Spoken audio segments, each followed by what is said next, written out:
नमस्कार। ज्ञान दीक्षा सत्संग में आप सभी का स्वागत है। ज्ञान दीक्षा सत्संग ज्ञान मार्ग कार्यक्रम का एक हिस्सा है और इसमें प्रश्नोत्तर, शंकाओं का समाधान और परीक्षा आदि होती है। आज एक परीक्षा से शुरू करेंगे हम सत्संग। अविनाश की परीक्षा है। प्रणाम। पूरी तरह समर्पित। प्रश्न 1, ज्ञान मार्ग का उद्देश्य क्या है? ज्ञान मार्ग का उद्देश्य है अज्ञान का नाश करके ज्ञान को प्राप्त करना और अपने जीवन को सुखमय, शांत और आनंददायक बनाना। प्रश्न 2, अज्ञान क्यों हो जाता है? जो भी धारणाएं और मान्यताएं बचपन से हमारे ऊपर थोपी गई हैं, वो माता पिता द्वारा या किसी भी व्यक्ति द्वारा या किताबों, पुस्तकों या ग्रंथों द्वारा या किसी भी माध्यम से जो भी अज्ञान हमारे ऊपर थोपा गया है, उसको हम जस का तस मान लेते हैं। लेकिन जैसे ही उनको अपरोक्ष अनुभव और तर्क के द्वारा सत्यापित करके पता लगता है कि अज्ञान है, तो ज्ञान की जिज्ञासा जागती है और ज्ञान प्राप्त करने की इच्छा मन में बहुत तेजी से जागती है। तो अज्ञान इन्हीं मान्यताओं और धारणाओं से जुड़े होने के कारण ही हो जाता है। प्रश्न 3, अपरोक्ष अनुभव सबको होते हैं, तो सबको ज्ञान क्यों नहीं होता? अपरोक्ष अनुभव सबको होते हैं, पर जो जिज्ञासा से और तर्क के द्वारा उस अनुभव से ज्ञान पाना चाहता है, ज्ञान लेना चाहता है, अज्ञान का नाश करना चाहता है, जो भी प्रश्न या जिज्ञासा मन में है उनका समाधान चाहता है, तो उसको ज्ञान प्राप्त होता है। जो इस पर अग्रसर नहीं होता तो वो ज्ञान नहीं प्राप्त कर पाता। क्या सत्य, प्रश्न 4, क्या सत्य इंद्रियों पर आधारित है? नहीं, सत्य तो तत्व है। सत्य तो अपरिवर्तनीय है, जो कभी बदलता नहीं है। ये इंद्रियों पर आधारित नहीं है, ये स्वयंभू है, तत्व है। प्रश्न 5, अस्तित्व में संभावना क्यों है? अस्तित्व संपूर्ण है, स्वयंभू है, समग्र है, सभी कुछ इसमें है। जीवलोक, भौतिक, पराभौतिक, भूत, भविष्य, वर्तमान, और इसमें अनंत संभावनाएं हैं। और अच्छा बुरा, सुंदर कुरूप, जो भी हम सोचते हैं सब कुछ अस्तित्व के अंदर ही है। अस्तित्व से बाहर कुछ भी नहीं है और अनुभव करता अस्तित्व का तत्व है, और इसमें बहुत अनंत संभावनाएं हैं। और संभावनाएं अनुभव ही है, मिथ्या ही है, क्योंकि एक अस्तित्व की एक है कि इसमें अनंत संभावनाएं हैं। और क्यों? क्योंकि ये सभी इन प्रश्नों से परे है। इस पर समय का, स्थान का, कारण का कोई भी प्रभाव नहीं है। ये कारणहीन है, समयहीन है, स्थानहीन है, स्वयंभू है। तो इस पर कोई क्यों की प्रश्न का सवाल नहीं उठता है। प्रश्न 6, क्या मनुष्य अनुभवकर्ता की स्वयं को जानने की इच्छा पूर्ण करने का उपाय मात्र है?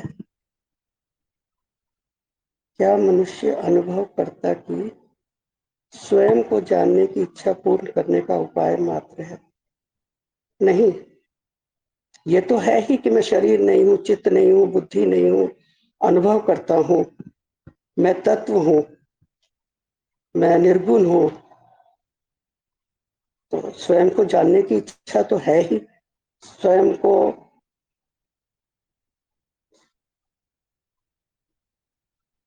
माया या मिथ्या से स्वयं को दूर करने की, निर्लेप करने की इच्छा भी है, मुक्ति की इच्छा भी है, जो कि मेरे अंदर स्वयं है।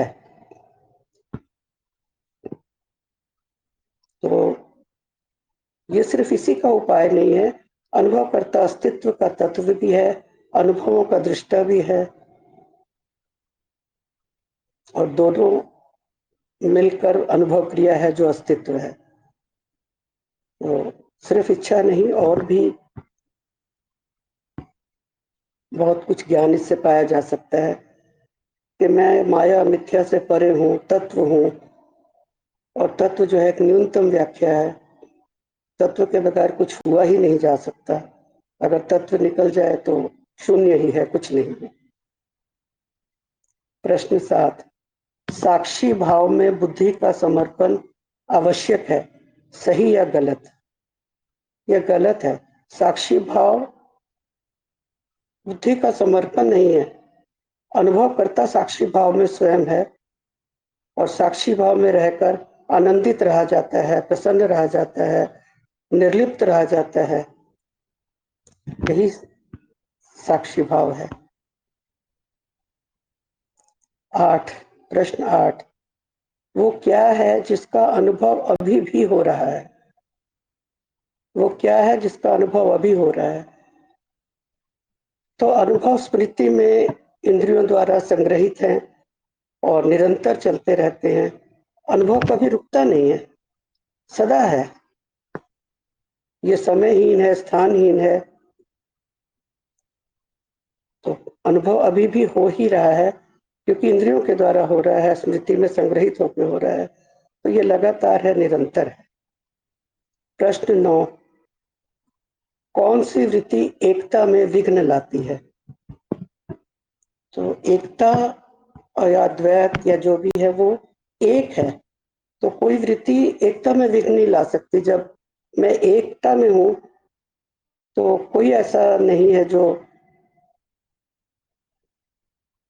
उसको अलग कर सके। एकता या द्वैत जो है ये हुआ जाता है, इसमें कोई वृत्ति काम नहीं करती, क्योंकि ये मिथ्या माया से परे है। प्रश्न 10, किसी भी विषय को पूरी तरह जानने के लिए कितनी देर मनन करना चाहिए? श्रवण के बाद मनन बहुत आवश्यक है। जो भी जिज्ञासा मन में उठती है, जो भी प्रश्न मन में उठते हैं, जो भी शंका मन में उठती है, उसका निवारण करने के लिए अपरोक्ष अनुभव और तर्क के द्वारा, स्वयं के अनुभव के द्वारा, स्वयं के ज्ञान के द्वारा ही उसको सत्यापित किया जाता है। और जब तक वो सत्यापित ना हो तब तक मनन करना बहुत आवश्यक। धन्यवाद गुरुदेव जी, मेरे प्रश्न यही समाप्त होते हैं और मैं कुछ नहीं कह पाऊंगी इस समय। धन्यवाद, आपका प्रयास बहुत अच्छा रहा और आपको मिले हैं 7 10 में से। 10 में से 7 काफ़ी अच्छे अंक है और आपको लेखन में भी बहुत अच्छे अंक मिले हैं। तो अब कार्यक्रम बहुत अच्छा चल रहा है। आज आपका केवल एक प्रश्न गलत हुआ, बाकी सभी उत्तर सही आए। कुछ प्रश्नों में आधे आधे अंक कटे हैं, जिसके बारे में मैं बताऊंगा थोड़ी देर में, कहाँ पे अंक कटे हैं, क्या उत्तर सही आना चाहिए था। लेकिन आप अब चरण 4 में पहुंच गए हैं। मैं गुरुदेव कुछ कहना चाहती हूँ, बहुत बहुत बहुत सादर समर्पित। मैं इस समय अपने भाव बता नहीं सकती कि मैं कैसे फील कर रही हूँ, जबकि जिस दिन से परीक्षा के लिए किया था उस दिन से डरी हुई थी। मेरे सभी साथियों ने, आदित्य जी ने, रेणु जी ने, अनुपमा जी ने बहुत बहुत बहुत मेरी सहायता की है, बहुत मेरा मनोबल बढ़ाया है, कदम कदम पे मुझे मार्गदर्शन दिया है। उन सभी का धन्यवाद। और मेरे जो साथी जो मेरे साथ चल रहे हैं, उन सभी का नाम ना भी लूं तो हर एक के लिए दिल में मेरे आदर है। और मैं चाहती हूँ कि मुझे आपका आशीर्वाद मिले कि मैं आगे के सभी चरणों में आपके सानिध्य में जो चाहती हूँ वहां तक पहुंच सकूं। उसमें आपका मार्गदर्शन अनिवार्य है। हाँ जी, ज़रूर। आप पहुंच ही गए हैं करीब करीब। अब बस ज्ञान को स्थित करना है थोड़ा, जो चरण 4 में आपका होगा। और आपको किसी भी तरह की सहायता चाहिए तो यहाँ सत्संग में आप आइए हर हफ्ते, और मैं जितना संभव है उतना सहायता करूँगा। मार्ग पर चलते रहिए। बहुत अच्छा चल रहा है आपका कार्यक्रम। इनके प्रश्नों पर चर्चा करेंगे, लेकिन पहले से ही कुछ प्रश्न आए हुए हैं हमारे सत्संग में, वहां से शुरुआत करते हैं प्रश्नोत्तर की। सबसे पहले एक प्रश्न आया था हंसू का, सत्संग शुरू होने के पहले ही आ गया था। इन्होंने लिखा है कि जब अज्ञान का ज्ञान हुआ कि मैं क्या नहीं हूं, इससे यह भी ज्ञान हुआ कि मैं शरीर अहम चित्त भी नहीं हूं, तो ऐसा क्यों होता है कि जब कोई खतरा महसूस होता है तो घबराहट क्यों होता है, और किसी भी प्रकार के मन में चिंता को देखने भर से वो गिर जाता है, पर ज्यादातर समय चिंता के साथ जुड़ाव रहता है, ऐसा क्यों है? ऐसा प्राकृतिक है। अगर ये सब नहीं होता तो फिर चिंता की बात थी कि मनोशरीर यंत्र ठीक क्यों नहीं चल रहा। खतरा होने पर घबराहट होना बहुत प्राकृतिक है मनोशरीर यंत्र में, और किसी काम की चिंता होना और वहां पे अहम का आ जाना कि मुझे काम करना है, ये मेरा काम है, कोई समस्या है दूर करना है, ये सब प्राकृतिक है। ज्ञान होने के बाद जो प्राकृतिक है वो समाप्त नहीं हो जाएगा, वो प्रकाशित हो जाएगा। जो पहले ये मैं हूं इस भाव के साथ होता था, अब वही होगा मैं इसका साक्षी हूं इस भाव के साथ। ज्ञान से और कोई परिवर्तन नहीं होगा, और होना भी नहीं चाहिए, नहीं तो जीवन अस्त व्यस्त हो जाएगा। अगर किसी को खतरे की कोई चिंता ना हो या कोई समस्या आ गई दूर करने की कोई परवाह ना हो, तो उसका जीवन ज्यादा दिन नहीं चलेगा। इसलिए आपके सौभाग्य की बात है कि ज्ञान का प्रभाव केवल बहुत ऊपर होता है, ऊपर की परतों में होता है, और ये बाकी मनो शरीर ठीक वैसे चलता है जैसे चलने के लिए बनाया गया है, जैसे वो बना है। अब इसके आपको साक्षी रहना है, ज्ञान के प्रकाश में देखते रहना है क्या हो रहा है, और जो जरूरी है वो सब होगा। ये दर्द होना, भूख प्यास लगना, गुस्सा आना, खतरा, डर लगना और चिंता होना, ये सब बहुत प्राकृतिक है, सबके जीवन में होता है। और समस्या यहाँ पर यही है कि आपने ज्ञान को कुछ और मान लिया, उसको मनोशरीर की के कार्य में बदलाव करने का तरीका मान लिया। बदलाव नहीं करना है, जो चल रहा बिल्कुल अच्छा है। अगर उसमें कुछ अति चल रही है, कुछ अशुद्धियां आ गई हैं, कुछ दोष आ गए मनोशरीर में, तो उनको दूर करना है, जो कि बिना ज्ञान के भी किया जा सकता है, लेकिन ज्ञान से आसान हो जाता है क्योंकि दिख जाता है। वो मनोशरीर और मुझ में दूरी हो जाए तो वो बहुत आसान हो जाता है उसको ठीक करना। नहीं तो अहम बीच में आता है कि मैं हूँ, बिल्कुल ठीक हूँ, कुछ नहीं करूँगा, ऐसे वो एक विकार ही है, वो विकार चला जाता है ज्ञान से।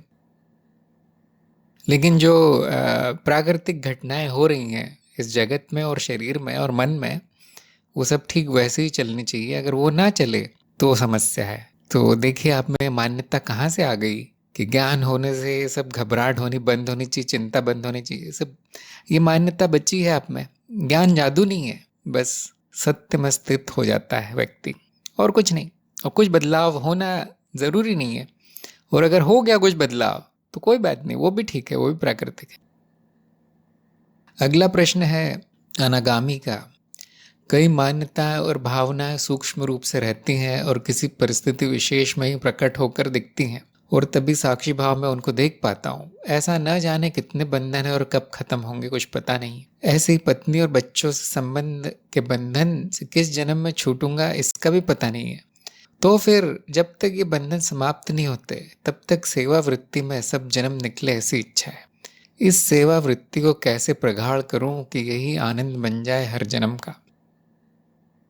हाँ, आपने बहुत अच्छी बात लिखी है, मैं पूरी तरह समर्थन करता हूँ आपने जो भी लिखा है, कि इस मनोशरीर यंत्र में ऐसा बहुत कुछ है जो प्रकट नहीं है, हमें तुरंत नहीं दिखाई देता, और शायद इसी को संचित नाम दिया गया है कि वो आता रहता है, आता रहता है। जिस दिन आपने एक दिन मान लिया आप कुछ नहीं, आज करने का कुछ नहीं है, अब जीवन में भी कुछ नहीं है, अब आनंद है, सब बंधन टूट गए, पता चलता है अगले ही दिन ऐसी घटना हो जाती है कि वो सब पुराना निकल आता है। तो ये भी बहुत अच्छा है कि वो जल्दी हो रहा है। अब साधक के जीवन में हमेशा आराम रहेगा, ये सोचना ठीक नहीं है। ये भी एक मान्यता है, जैसे हंसू की मान्यता थी कोई कि कुछ चमत्कार हो जाएगा ज्ञान से।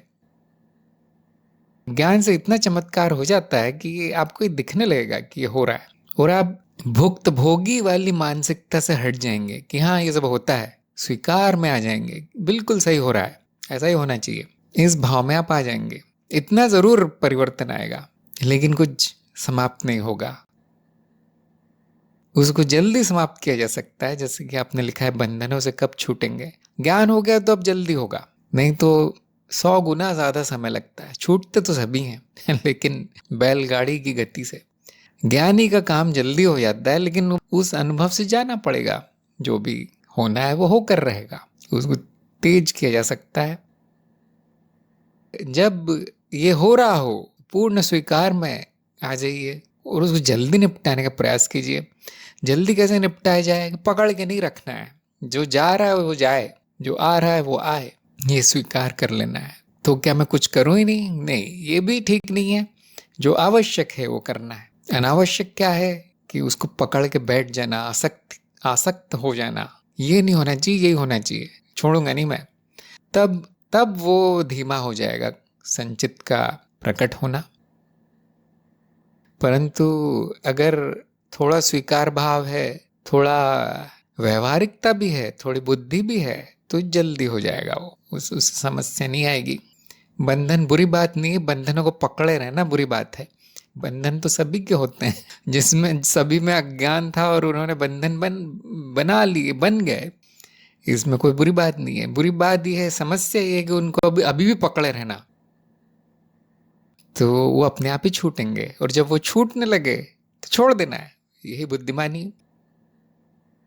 अब आती है बात सेवा वृत्ति की। एक बात ध्यान रखना चाहिए कि सेवा की जो वृत्ति है या बोधिसत्व वृत्ति है, वो किसी प्रकार की समस्या का हल नहीं है। यह किसी प्रकार का समय काटने का उपाय नहीं है कि जब तक ये हो रहा है सेवा कर लेता हूं। नहीं, बिल्कुल नहीं है ऐसा। वो अपने आप में एक बड़ा काम है, और उससे आसक्त होना भी ठीक नहीं है कि अब मेरी सारी भूमिकाएं समाप्त हो गई, अब मैं सेवक या ज्ञान प्रसार या गुरु की भूमिका में आ जाता हूँ। नहीं, ये भी एक अहम ने वहां से छलांग लगा के इसको अपना बना लिया। अब अपने आप को सेवक मान रहा है, गुरु मान रहा है, या बड़ा साधक मान रहा है। अहम तो वैसा ही है अभी भी। इसमें कोई समस्या नहीं कि सेवा वृत्ति है और आप वो करना चाहते हैं, परंतु उसको किसी प्रकार की समस्या का हल, ये कुछ और नहीं तो यही कर लेता हूँ, ऐसा नहीं समझना चाहिए। अगर वो उसमें आनंद है तो वो आपको कोई प्रयास नहीं करना पड़ेगा उसको प्रगाढ़ करने का।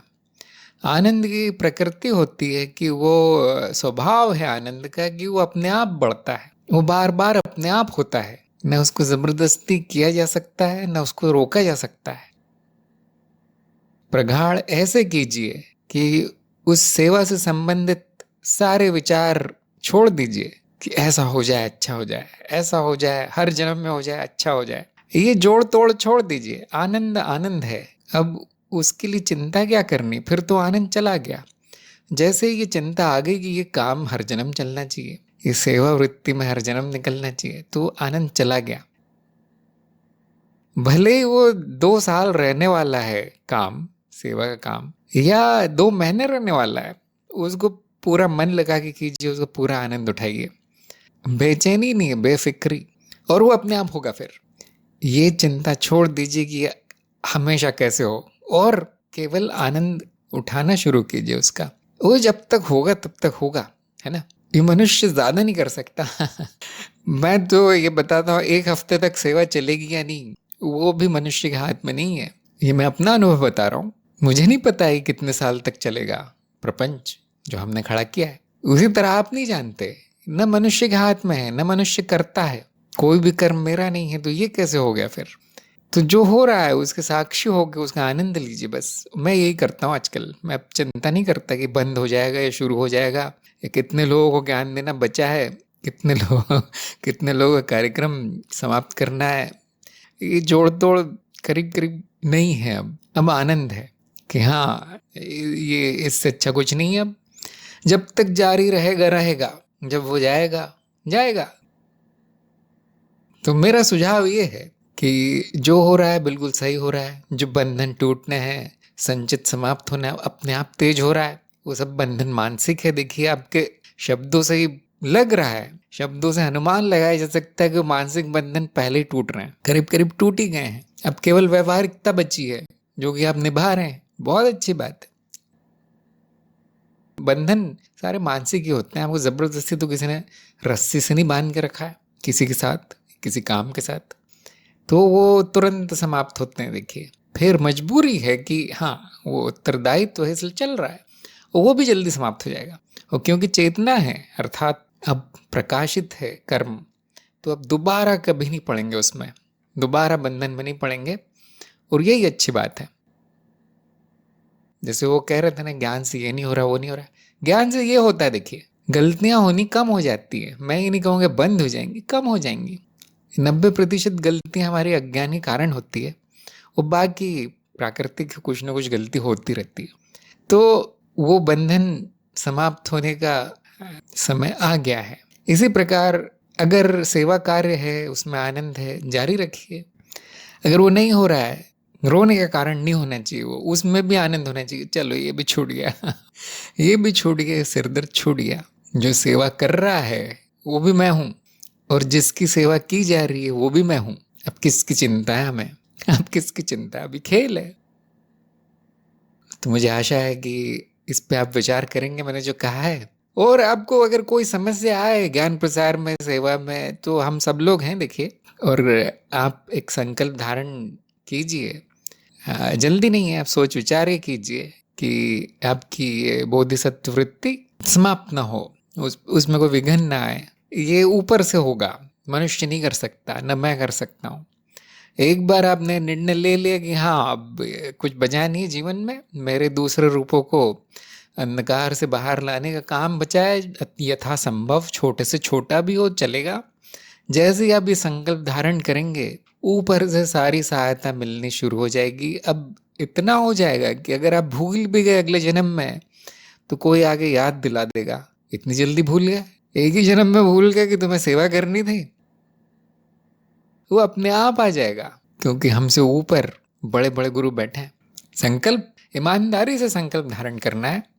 और अगर जो नए नए हैं सेवक, ज्ञान दान देना चाहते हैं, वो यही सोच रहे होंगे संकल्प कैसे धारण करूं, और इसमें फंस गया तो क्या होगा। तो चिंता की बात नहीं है, आपकी इच्छा ही संकल्प बन जाएगी। आप उस पर चलना शुरू करेंगे, वो संकल्प का प्रकट रूप हो जाएगा। वो इतना करते ही ऊपर घंटी बज जाती है कि हाँ ये एक और आ गया है और इसकी इच्छा है कि मैं भूलूं नहीं। बिल्कुल लिख के रख लो, इसको नहीं भूलने देना है, क्योंकि हमारे काम का है व्यक्ति। तो ऐसे अपने आप होता है। मुझे कोई ऐसी विधि पता भी नहीं है, और मेरे हिसाब से कोई विधि है भी नहीं, होना भी नहीं चाहिए। ये विधि वाली बात नहीं है यहाँ। उसमें प्रगाढ़ता अपने आप आएगी, जितनी रुचि लेंगे आप, जितना उसमें आनंद मिलेगा।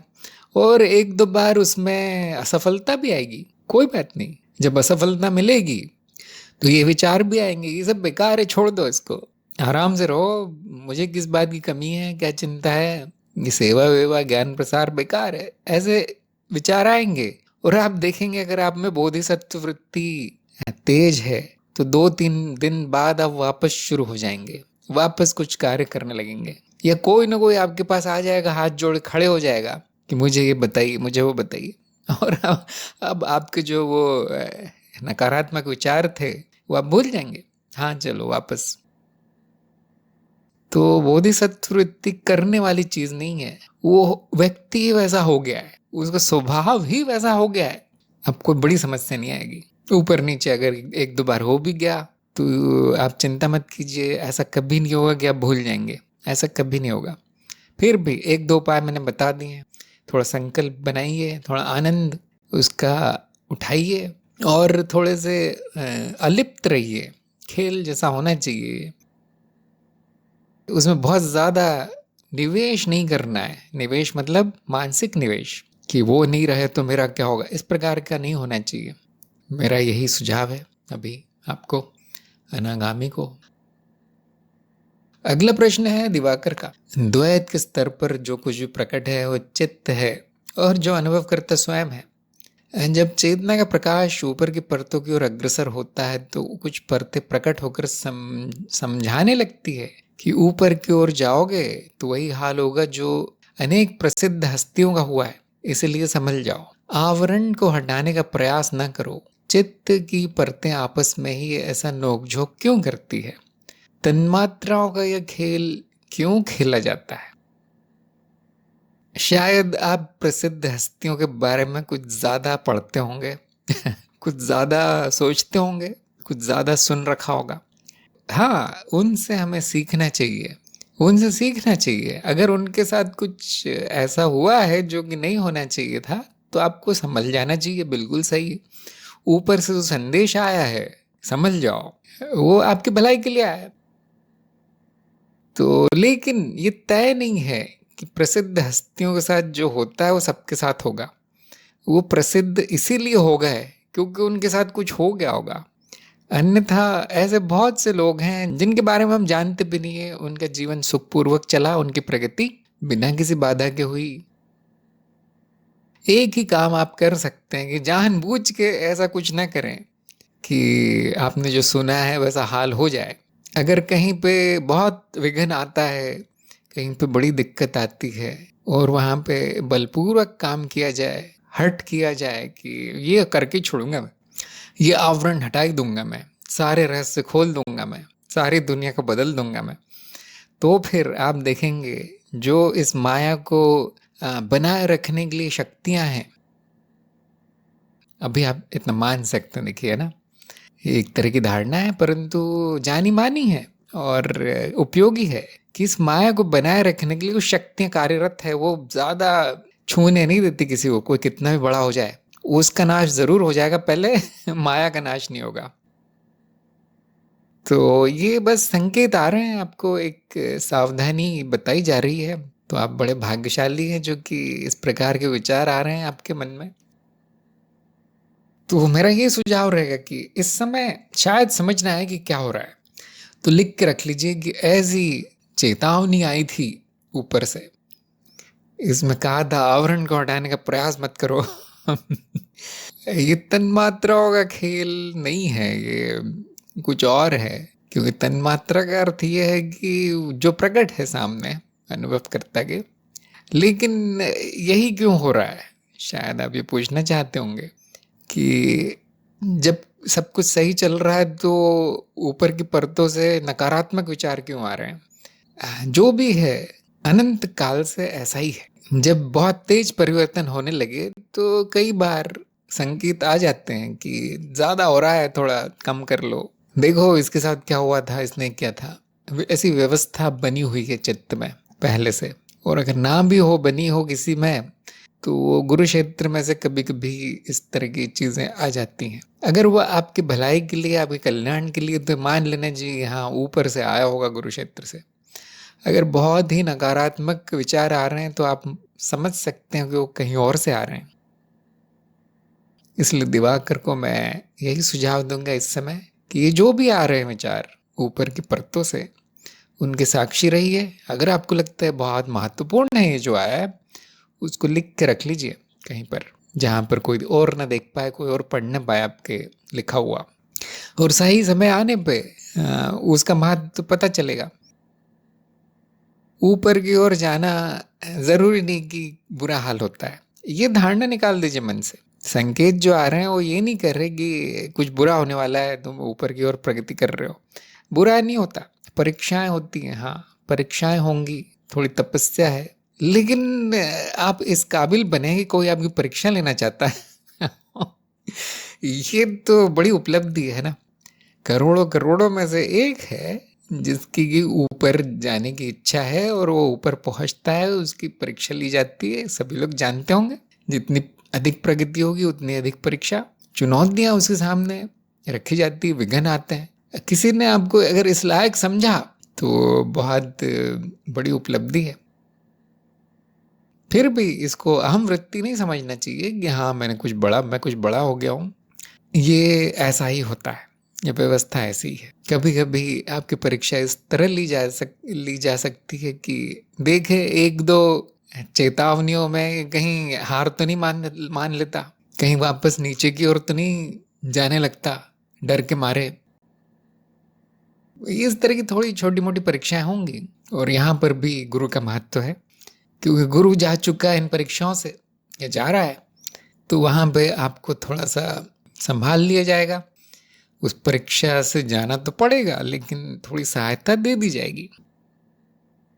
क्यों का उत्तर आ गया होगा कि ये व्यवस्था ऐसी है, ये व्यवस्था ऐसी ताकि हर कोई ऊपर न चला जाए, छलनी की तरह है। जैसे हमारे कार्यक्रम में व्यवस्था है ना, हम नहीं चाहते कि हर कोई कार्यक्रम में आ जाए, जिसको लिखना नहीं आता, जिसको ये समझ में नहीं आता, जिसके मन में पहले से दुर्भावना है ज्ञान मार्ग को लेकर, पहले से पूर्वाग्रह है कि ये सब गलत है, तो ऐसे लोग ना आ जाए कहीं। हमने छलनी बना रखी है। केवल ये चरण 3 वाली परीक्षाएं नहीं, उसके पहले बहुत सारी परीक्षाएं हो जाती है। आप लोगों का अनुभव होगा, ये गुरु तक पहुंचने में ही काफी परीक्षाएं हो जाती है, तब समझ में आता हाँ ये गुरु है। नहीं तो आम जनता नहीं जानती कौन गुरु है कौन नहीं। ऐसे ही अगर जैसे जैसे आप की प्रगति या विकास होगा, विकास क्रम, तरह तरह की परीक्षाएं ली जाएंगी।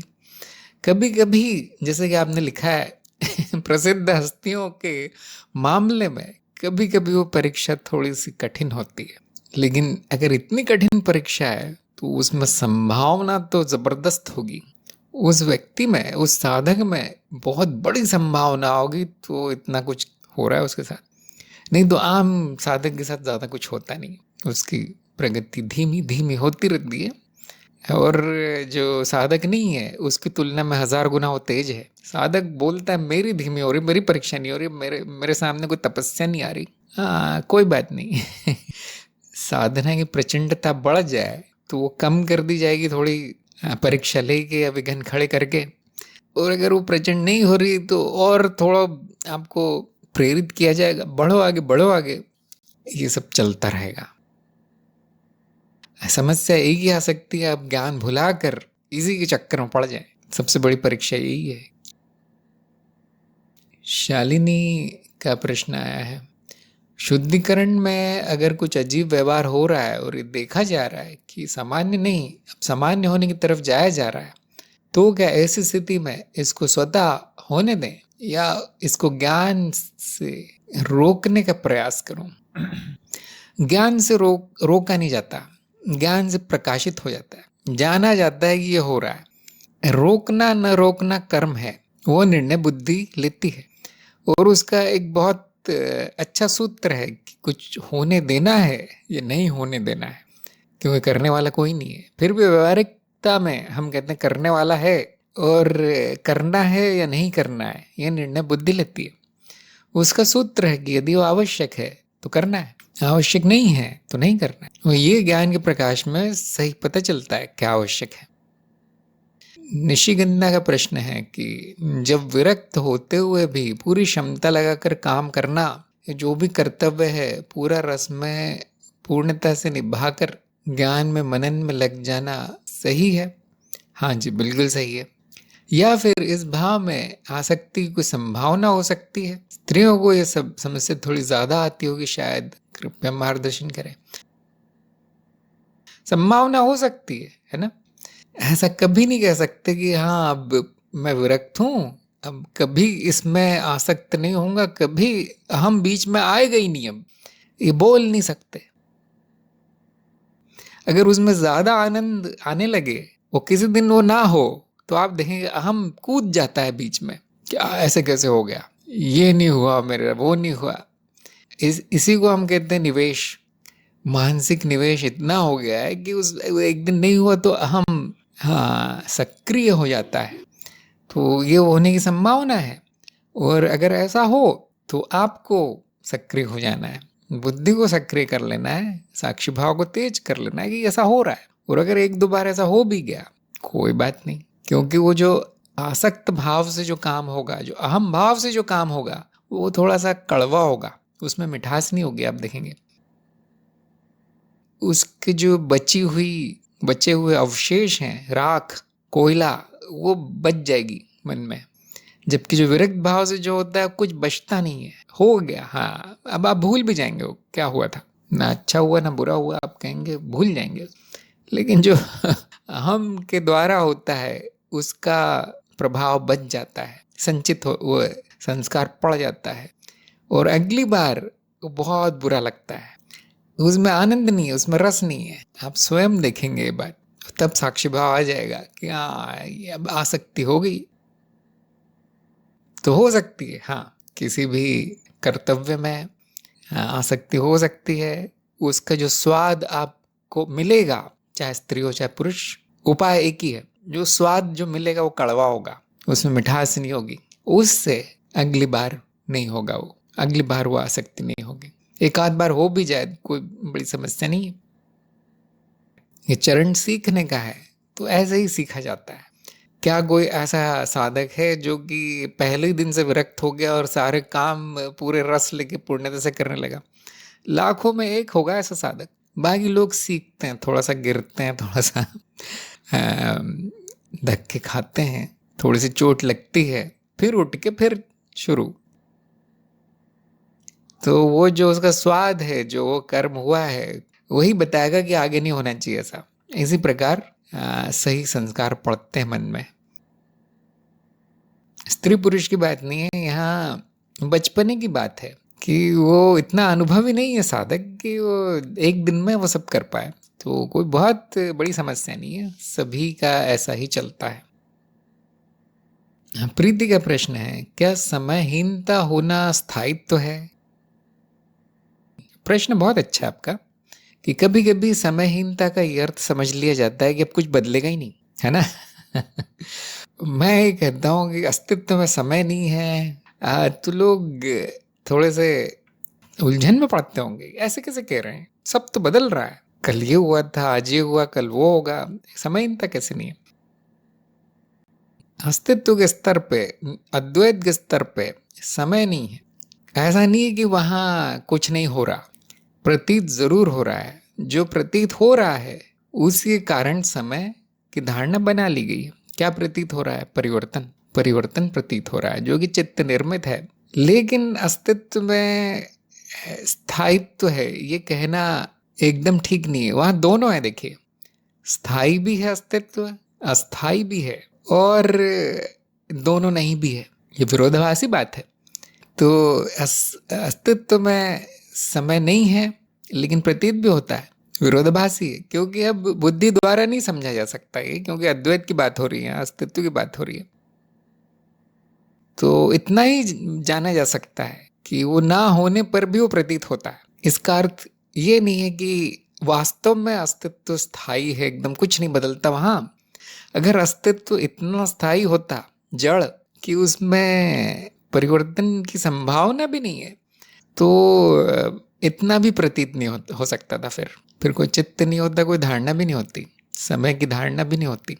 इसलिए मानना पड़ता है कि उस अस्तित्व का तत्व जरूर स्थायी है, परंतु उसमें संभावना है कोई भी नाम रूप प्रकट होने की। और जैसे ये संभावना गति करती है, वो समय का भ्रम पैदा होता है, क्योंकि पहले जो था वो नहीं रहा, तो वो समय की धारणा से समझा जाता है। स्थायित्व का अब यहाँ पर एक अर्थ अद्वैत में ये लगा सकते हैं कि यही होता रहता है, इसके अलावा कुछ और नहीं होता। अस्तित्व अपने मिथ्या रूपों का दर्शन करता रहता है, लीला चलती रहती है, ये स्थायित्व है, इसके अलावा कुछ और नहीं होगा। इसमें नदी की उपमा बड़ी काम आती है कि नदी एक जैसी नहीं है, उसका पानी बहता रहता है, बहता रहता है, परंतु ये बहना हमेशा है। नदी की उपमा है, उदाहरण है छोटा सा। तो नदी हमेशा नहीं रहती, लेकिन मनुष्य के जीवन काल में तो रहती है, ठीक वहीं बहती है वो, और पूरी तरह से परिवर्तनशील है। कभी पानी कम हो जाता है, कभी बाढ़ आ जाती है, कभी पानी मैला होता है, कभी स्वच्छ होता है, तो उसमें कुछ ना कुछ होता रहता है, परंतु वो नदी वैसे ही रहती है, वो नदी ही रहती है। इसी प्रकार अस्तित्व में कुछ न कुछ प्रकट होता रहता है, स्थायी नहीं है, परंतु ये होना मात्र, ये सब होते रहना हमेशा है। हमेशा का अर्थ यहाँ पे ये नहीं कि वो अनंत काल तक होता रहेगा। समय नहीं है इसलिए हमेशा है, समय नहीं है इसलिए अनंत प्रतीत होगा। समझना बड़ा कठिन है, क्योंकि अस्तित्व की बात हो रही है और हम बुद्धि का प्रयोग कर रहे हैं। तो इस तरह की उपमा से, कविता से समझा जा सकता है। समयहीनता का अर्थ ये नहीं कि कुछ नहीं होगा। समयहीनता का अर्थ है कि समय सत्य नहीं है, सच में नहीं है वो। तो क्या परिवर्तन सत्य है? वो भी सत्य नहीं है, वो भी प्रतीति होता है। स्मृति के कारण स्मृति हटा दो तो अनुभव होगा, लेकिन ये जाना नहीं जाएगा कुछ बदला है, ये भी नहीं जाना जाएगा कि परिवर्तन है। वो केवल अनंत संभावना है। इसलिए अस्तित्व का नाम अनंत संभावना है। देखिए, ऐसा नहीं है कि अस्तित्व कोई वस्तु है, कोई जगह है जहां पर अनंत संभावना है। नहीं, वो अनंत संभावना ही अस्तित्व है। क्या हम अनंत संभावना को स्थायी कह सकते हैं? नहीं, स्थायी भी नहीं कह सकते। क्या हम उसको अस्थायी कह सकते हैं? वो भी नहीं कह सकते। अस्तित्व के बारे में कुछ ना कहो तो बहुत अच्छा है, कहेंगे तो वो गलत ही होगा। आज प्रश्न आया था वैसे, अस्तित्व में अनंत संभावना क्यों है? मैं एक और बार आपको बताऊंगा क्यों है। तो मुझे आशा है कि समयहीनता के बारे में शंका दूर हुई होगी। समयहीनता का अर्थ है कि है नहीं, लेकिन इस तरह प्रतीत होता है। क्या है फिर? वो अज्ञेय है और वो समयहीन है, इतना जरूर कहा जा सकता है। बहुत बड़ा रहस्य है। हमारे जो मन में धारणा है, जो अंधविश्वास है अस्तित्व को लेके कि ऐसा होता होगा वैसा होता होगा, वो सब नष्ट किया जा सकता है। उतना जरूर ज्ञान हो सकता है। सत्यम का प्रश्न है कि साक्षी भाव में द्वैत रहता है, जो कि सरल है, परंतु जैसे ही दृश्य दृष्टि के भेद को हटाया जाता है, तब जो होता है वह सरलतम है। तो क्या अद्वैत ज्ञान के बाद बिना भेद के रहना चाहिए, या साक्षी भाव में आ जाना चाहिए, जिससे अनुभवों के साक्षी बने रहें, जो कि अस्तित्व का सत्य स्वरूप तत्व है? बहुत अच्छा प्रश्न है, और कई लोगों का होता है ये प्रश्न, जिन्होंने भी अनुभव क्रिया का स्वाद चख लिया है ना। आप जो बता रहे हैं, दृश्य दृष्टा का भेद हटाया जाता है, अनुभव क्रिया उसका नाम है, या अद्वैत अवस्था या ब्रह्म अवस्था, नाम बहुत से, सहज समाधि। तो क्या आप पूछ रहे हैं कि क्या ज्ञान के बाद बिना भेद के रहना चाहिए? ध्यान दीजिए, ज्ञान के पहले भी कोई भेद नहीं था। क्या अभी भेद है? क्या अभी भेद है? आप देखेंगे नहीं, अभी भी नहीं है। जिसको आप हटाना कहते हैं वो केवल स्मरण में लाना है। स्मरण में लाना है कि भेद तो है ही नहीं, द्वैत तो है नहीं, चित्त द्वारा निर्मित किया जा रहा है द्वैत, जो कि अज्ञान है। इतना स्मरण आ सकता है, ज्ञान का स्मरण, अद्वैत का स्मरण। आप नहीं रह सकते बिना भेद के। क्यों? पहले से ही ऐसे हैं, पहले से ही बिना भेद के हैं। शायद आप भी पूछ रहे हैं क्या मैं स्मरण करते रहूं? करते रहेंगे तो भी वो भेद नहीं रहेगा। कितना भी स्मरण कर लें, वो द्वैत नहीं है, वो अद्वैत ही है। और अगर आप भूल जाएं, जो कि मनुष्य है वो बेचारा और क्या करेगा, अगर वो आप भूल जाएं तो भी वो द्वैत नहीं है, सब एक ही है। अब आप साधना क्या करेंगे? आप बताइए। जो पहले से ही है, जो कभी जाएगा नहीं, ना आएगा, उसके लिए आप कौन सी साधना करेंगे? कभी कभी आपका मन करे कि आज याद कर लूं, द्वैत तो नहीं हो गया कहीं अद्वैत से, तो आप ऐसे जांच सकते हैं 5 मिनट के लिए, और आप देखेंगे वो हमेशा से ऐसा ही है। आपकी वो रुचि है उसमें, आपको पसंद है, उसमें आनंद है, शायद समाधि में, तो करते रहिए, परंतु उसे कोई उपयोग नहीं है। अब साक्षी भाव में क्यों साधना क्यों दी? क्योंकि साक्षी भी हमेशा से, ये साधना द्वैत में चलती है, जैसा कि आपने लिखा है। क्यों दी गई? क्योंकि बहुत से साधुओं के लिए याद रखना ही कठिन है कि मैं साक्षी हूँ। ये भाव चला जाता है, ये आता जाता है साक्षी भाव। ये ब्रह्म अवस्था है, सहज समाधि नहीं है। ध्यान दीजिए, ये भाव है, चित्तवृत्ति है। साक्षी भाव चित्तवृत्ति है, वो आती जाती, कभी चलेगी कभी नहीं चलेगी। कभी वो चित्त कहेगा मैं साक्षी हूँ, कभी कहेगा मैं मनुष्य हूँ, मैं व्यक्ति हूँ, मैं स्त्री हूँ, मैं पुरुष हूँ। ऐसा होगा। इसीलिए वहां पे कुछ करने की संभावना है, वहां पे कुछ किया जा सकता है, याद किया जा सकता है कि मैं ये सब नहीं हूं जो सोच रहा हूं। क्या ये याद किया जा सकता है कि पहले से ही अद्वैत है? जरूर किया जा सकता है, परंतु कुछ बदलेगा नहीं। अब समस्या ये है कि हमारा जो आचरण है, जो व्यवहार है, वो द्वैत में ही होता है। अद्वैत में कुछ होने ना होने कोई प्रश्न नहीं आता। तो द्वैत की धारणा में ही व्यवहार होता है। ये मानकर ही हम जीवन जीते हैं कि मैं इधर हूँ, बाकी सारा जगत उधर है, शरीर उधर है। ये भेद करके ही जीवन जिया जाता है।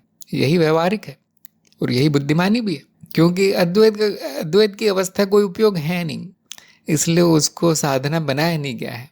जबकि साक्षी भाव की अवस्था का उपयोग है, बहुत से लोगों के लिए उपयोग है, साधकों के लिए, कि मेरा सत्य स्वरूप ये है, बाकी सब असत्य है। इसमें आप ये जोड़ सकते हैं कि ये प्रतीत हो रहा है द्वैत, लेकिन काम का है, इतना जोड़ा जा सकता है। शुरू शुरू में हो सकता है किसी को अच्छा लगे, परंतु साधना नहीं की जा सकती उसकी। वो इतना सरल है कि वो आ भी नहीं सकता, अद्वैत आ भी नहीं सकता कुछ करने से, और जा भी नहीं सकता। वो सरलतम है, मतलब उससे ज्यादा कुछ और हो नहीं सकता, उससे कम भी कुछ नहीं हो सकता, और वो पहले से ही है। इसलिए साधना का कोई अर्थ निकलता नहीं है। क्या करूं? हाँ, आपको स्मरण आ जाए तो आप देख लीजिए एक बार कि वो है या चला गया लेकिन उसका कोई उपयोग नहीं है। जबकि साक्षी भाव की साधना वो इसलिए क्योंकि वो आता जाता है, और वो साक्षी भाव में रहने के थोड़े से लाभ हैं, ज़्यादा नहीं, थोड़े से हैं। सबसे बड़ा लाभ ये है कि आपने जो ज्ञान अर्जित किया है वो खो नहीं जाएगा, संस्कार अच्छा पड़ जाएगा। तो ज़रूर मिलाया जा सकता है, साक्षी भाव में ये भी मिलाया जा सकता है कि दिख रहे हैं दो, लेकिन है नहीं। मैं सत्य स्वरूप हूँ और ये बाकी सब मैं नहीं हूँ, परंतु ये भेद भी मिथ्या है, ये भेद भी झूठा है, इतना आप जोड़ सकते हैं। जो कि हम करते भी हैं कई बार, कि कभी कभी साक्षी भाव का ये भी अर्थ होता है कि सब कुछ मैं हूँ। जब दूसरों से व्यवहार हो रहा है और अगर वहाँ आम वृत्ति आ जाती कि इसका कुछ बुरा हो जाए, इसे कुछ बुरा कर दूं मैं, मेरा फायदा हो जाए, तो वहाँ पे ये स्मरण आना अच्छा है कि ये भी मैं ही हूँ, सामने वाला व्यक्ति भी, ये भी साक्षी भाव का ही भाग है। साक्षी भाव आते ही ये याद आ ही जाएगा कि वो भी वही साक्षी है जो मैं हूँ। अभी भी आप अद्वैत में जाने की जरूरत नहीं है, अभी भी, क्योंकि अभी भी तत्व की ही का ही स्मरण कर रहे हैं आप, और उससे फिर सही कर्म होगा, फिर अहम वृत्ति कम हो जाएगी। जो जरूरी है वो तो होता ही है, आप लोग तो सभी जानते हैं, परंतु जानबूझ के नहीं होगा, ये उसका फायदा है। बाकी मेरे हिसाब से, मेरे विचार में अद्वैत अवस्था कोई लाभ नहीं है मनुष्य को, कोई लाभ नहीं है। लाभ यही है कि आपका अज्ञान नष्ट हो गया कि वो द्वैत सत्य है, ये अज्ञान है। द्वैत सत्य है, ये अज्ञान है, वो हट गया। अब उसको याद रख सकते हैं आप कि हाँ ये प्रमाण मिला था मुझे, कहीं मैं उसको भूल न जाऊं, परंतु उसका रोज के जीवन में उपयोग नहीं किया जा सकता। क्या आप खाने को देखकर कह सकते हैं कि ये भी मैं हूं तो क्यों खाऊं? समस्या आ जाएगी यहाँ साक्षी भाव जरूरी है कि मेरा नहीं है खाना, ये मेरे लिए भी नहीं है, ये शरीर के लिए है, शरीर की सेवा जरूरी है अभी इस समय। तो वहां पे अति नहीं होगी, वहां पे बुद्धिमानी का कार्य होगा, ये इतने लाभ हो सकते हैं। देखिए, ये फल तो मैं ही हूं, मैं इसे कैसे तोड़ सकता हूं? तो मृत्यु निश्चित है फिर उस जीव की।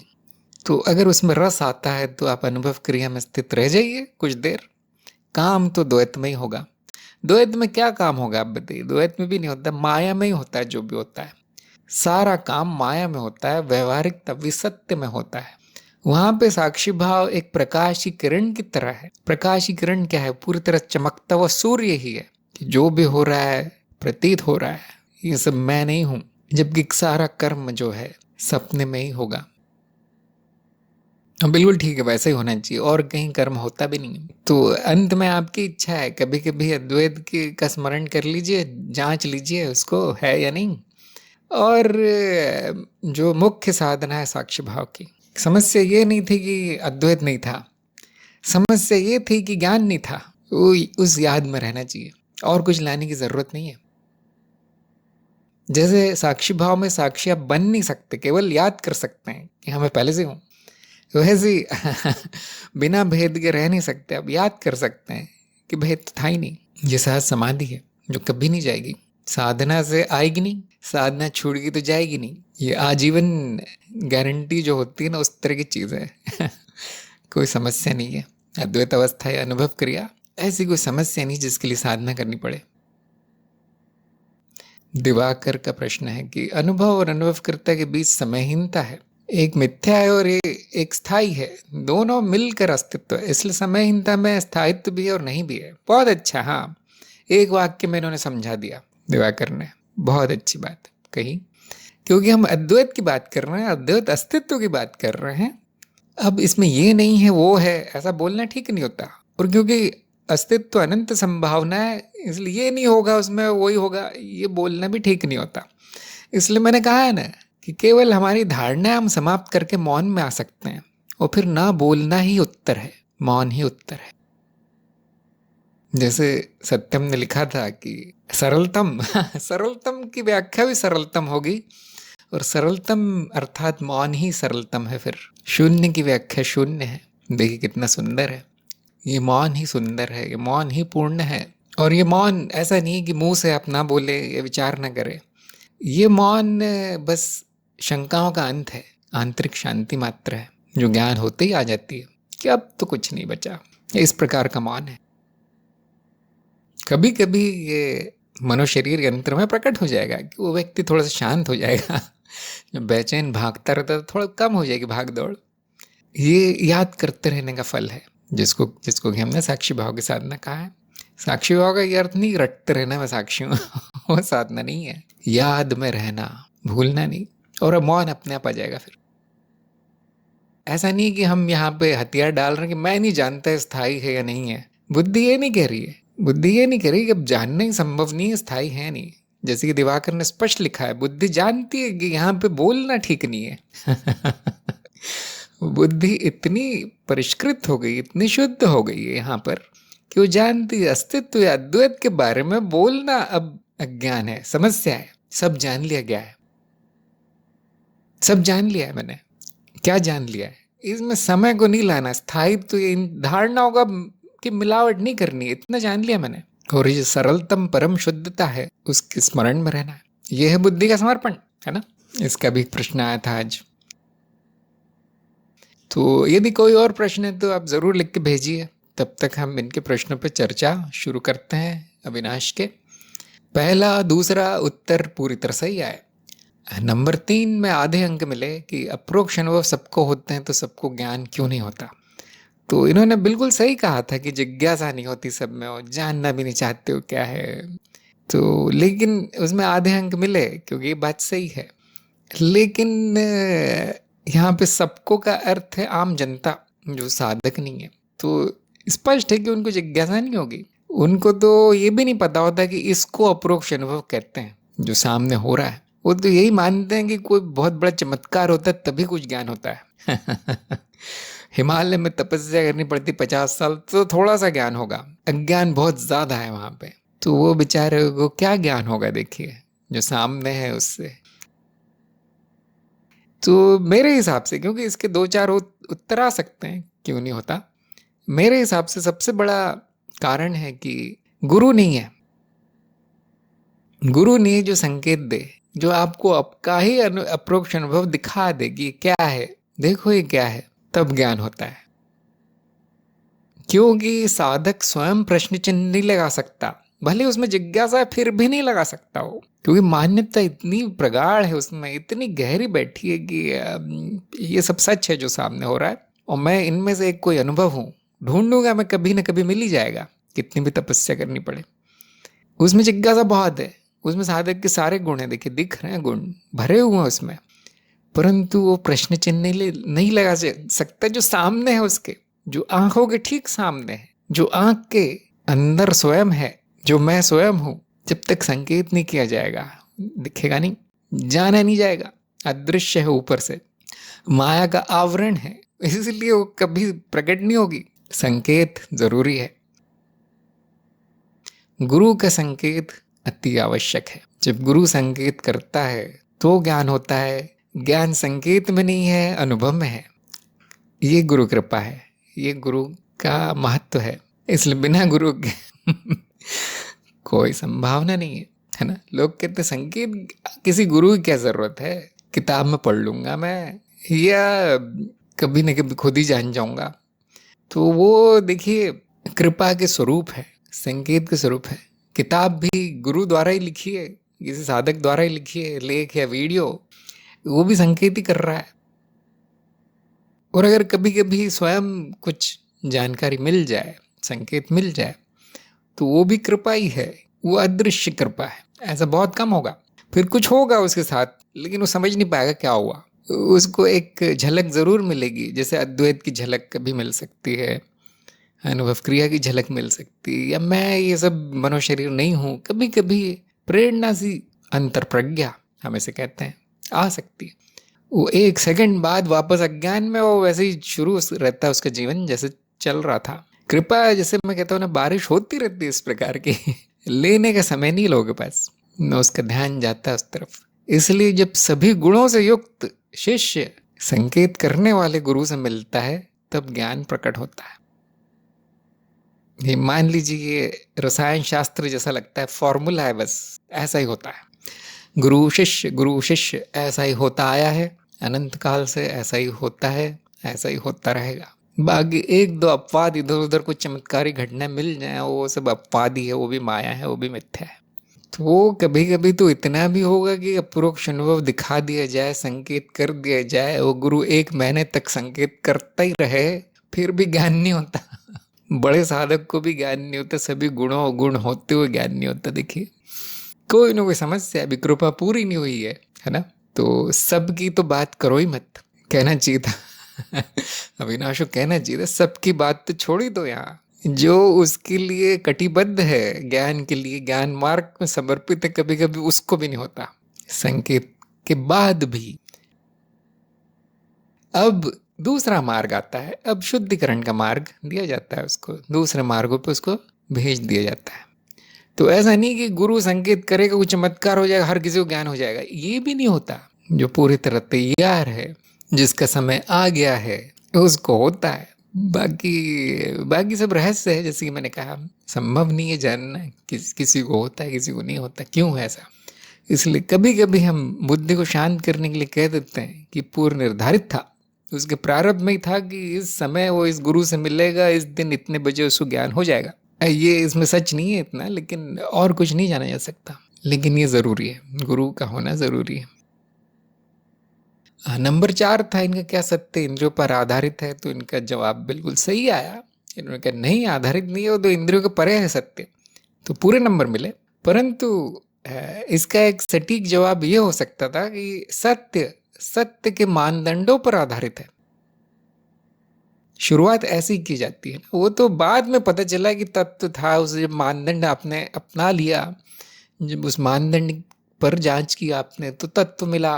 मानदंड बनाने से शुरू हुआ है ना, जैसा मानदंड बनाएंगे वो सत्य मिल जाएगा। तो बड़ी अजीब चीज है सत्य का मानदंड, कि आप जिसे चाहिए सत्य बना सकते हैं मानदंड को बदल कर। क्योंकि मानदंड भी सपने का भाग है, देखिए मिथ्या का भाग है मानदंड। तो आप अगर मिथ्या पूरी तरह समाप्त करना चाहते हैं तो ज्ञान मार्ग का मानदंड है, नहीं तो आप ऐसा भी मानदंड बना सकते हैं कि जो इंद्रियों से दिख गया, जो इंद्रियों से जाना गया, वही सत्य है। बड़ा प्रसिद्ध मानदंड है ये, सब लोग जानते होंगे। इसे हम कहते हैं भौतिकवाद। जो इंद्रियों से दिख गया वो सत्य है, बाकी कुछ नहीं, बाकी प्रतीत होता है, भौतिकवादी कहेगा। कुछ चीजें इंद्रियों से नहीं तो उपकरणों से दिख जाती है, दूरबीन से या सूक्ष्मदर्शी से या किसी और तरीके से, तो वो भौतिकवादी कहेगा ये भी सत्य है, क्योंकि वो इंद्रिय भी तो उपकरण ही है, अनुभव तक पहुंचाने का माध्यम है जो सामने है उसको। ये बड़ा प्रसिद्ध मानदंड है कि जो इंद्रियों या उपकरणों द्वारा पकड़ा जाता है वही सत्य है, बाकी सब असत्य है। इसमें बड़ी समस्याएं हैं, बहुत सारी समस्याएं हैं। फिर तो जो भौतिकवादी है वो, उनको आत्मज्ञान कभी नहीं हो सकता, क्योंकि उनका मानदंड सीमित है। और ये मानदंड जीवित रहने में बहुत काम आता है, उत्तर जीविता में और विज्ञान में बहुत काम आता है। ऐसा नहीं कि सभी मानदंड बेकार है, ऐसा नहीं है, कुछ मानदंड उपयोगी हैं, परंतु यदि आपका लक्ष्य स्वयं को जानना है तो उपयोगी नहीं है। आपका लक्ष्य माया के परे जाना है, परम सत्य जानना है, तो अद्वैत का ये ज्ञान मार्ग का मानदंड अपरिवर्तनशीलता सबसे उपयोगी है। ये अंतिम मानदंड है, इसके बाद मानदंड नहीं हो सकता कोई, इससे कठोर नहीं हो सकता। नंबर 5, अस्तित्व में संभावना क्यों है?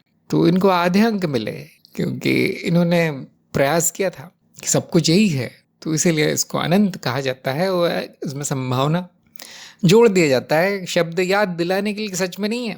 जो भौतिक, अभौतिक, मानसिक, भूतकाल, भविष्यकाल, हम ये सब गिनाते हैं अस्तित्व की परिभाषा में, उसमें संभावना इसलिए जोड़ा जाता है शब्द, ताकि आप ये ना मान ले कि सच में है उसमें। तो इसका सटीक उत्तर आ सकता था कि अस्तित्व में अनंत संभावना नहीं है, अस्तित्व ही अनंत संभावना है। अस्तित्व का नाम अनंत संभावना है, एक नाम है उसका, अनंत संभावना। ऐसा नहीं कि एक चीज़ है अस्तित्व, जैसे कि मैं अभी बता रहा था किसी के उत्तर में, ऐसा नहीं कि अस्तित्व अपने आप में एक सत्ता है और फिर उसमें संभावना है, बिल्कुल नहीं ऐसा। वो स्वयं संभावना है। वो संभावना, ये शब्द ये दर्शाता है कि हम कुछ जानते नहीं हो क्या है। और ये प्रश्न ठीक वही पूछ रहा है कि क्यों है। तो इसका उत्तर यही आता है जो कि इन्होंने भी बताया था अविनाश ने, कि पूछो ही मत क्यों है, अकारण है। तो उसका स्वभाव ऐसा है, वो ऐसा ही है, मूलभूत है अस्तित्व। क्योंकि जैसे ही हम कहते हैं कि ये संभावना जो है ये इस कारण है, देखिए ये हुआ था इसलिए उसमें संभावना आ गई, ये घटना हुई थी। अब कोई भी बुद्धिमान व्यक्ति कहेगा वो घटना क्या कारण है, फिर वो कौन सी संभावना से आई वो घटना। बड़ी समस्या है। अगर आप कारण को सत्य मान लेंगे, कारण प्रतीत होते हैं अस्तित्व में, ये संभावना है हाँ, परंतु उस संभावना का एक सत्य कारण भी मान लेंगे तो पूरी तरह गलत हो जाता है फिर, इसलिए कोई कारण नहीं है। ऊपर से संभावना उसमें है नहीं, वो स्वयं संभावना है। कभी कभी हम ऐसा कह देते हैं, अज्ञान की भाषा है कि कभी कभी किसी को समझ में आ जाएगा, ये सोच कर कह देते हैं कि अस्तित्व में अनंत संभावना है। कभी कभी हम ये भी कहते हैं कि माया में अनंत संभावना है, अनुभव में अनंत संभावना है। ये हम उसको धीरे धीरे चला रहे हैं, अनंत संभावना की तरफ ले जा रहे हैं साधक को, धीरे धीरे हाथ पकड़ के ले जा रहे हैं कि यहाँ पैर रखो, हाँ दिख रही अनंत संभावना, हाँ जी, हाँ अभी अगला पैर यहाँ रखो, ये स्वयं अनंत संभावना है। ये नहीं दिख रहा है, देखिए शून्य है, किसी में नहीं है वो संभावना।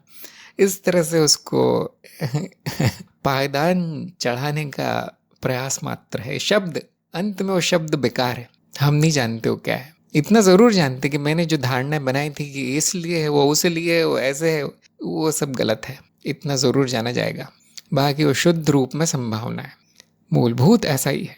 ये अज्ञता की स्थिति है, ये अज्ञता का चरण है, इसके आगे जानने का कुछ नहीं है। यहाँ पे अज्ञता में आके साधक के प्रश्न समाप्त होते हैं, इसलिए वो कहते हैं मैं सब जान गया। नंबर 6, क्या मनुष्य अनुभव करता है कि स्वयं को जानने की इच्छा पूर्ण करने का उपाय मात्र है? तो वैसे इनका उत्तर इतना स्पष्ट नहीं आया, मुझे इतना समझ में भी नहीं आया, इसलिए इनको आधे अंक मिले। तो इसका उत्तर बड़ा साधारण सा है, बड़ा सरल है कि अनुभव करता में कोई इच्छा नहीं है। अनुभव करता निर्गुण है, गुण रहित है, उसमें कोई प्रक्रिया, इच्छा, स्मृति, ऐसा वैसा कुछ भी नहीं है, शून्य है। ना उसको ये सब धारणा है उसमें कि स्वयं क्या होता है, जानना क्या होता है, ज्ञान क्या होता है, ये सब भी नहीं। तो ये इच्छा आरोपित है, आप कह सकते हैं ऐसा। एक वाक्य का उत्तर हो सकता है कि अनुभव करता में कुछ नहीं है, बाकी सब ख्याली पुलाव है, कल्पना है।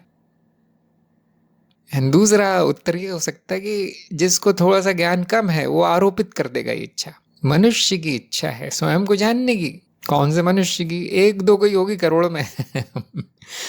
जैसे आप लोग हैं, आप में है इच्छा, वो भी इच्छा थी नहीं, लोगों को सुन सुन के, गुरुजनों को सुन सुन के, बाकी साधकों को सुन सुन के आ गई। अरे ये स्वयं को जानता है, जानता है, ऐसा कुछ बोल रहा था आत्मज्ञान जैसे, क्या होता है क्या होता है। बनी बनाई नहीं है इच्छा, मनुष्य में भी नहीं है। बनी बनाई जो इच्छा है वो रक्षण, भक्षण और प्रजनन की है, प्रकृति ने इतनी इच्छा दी है।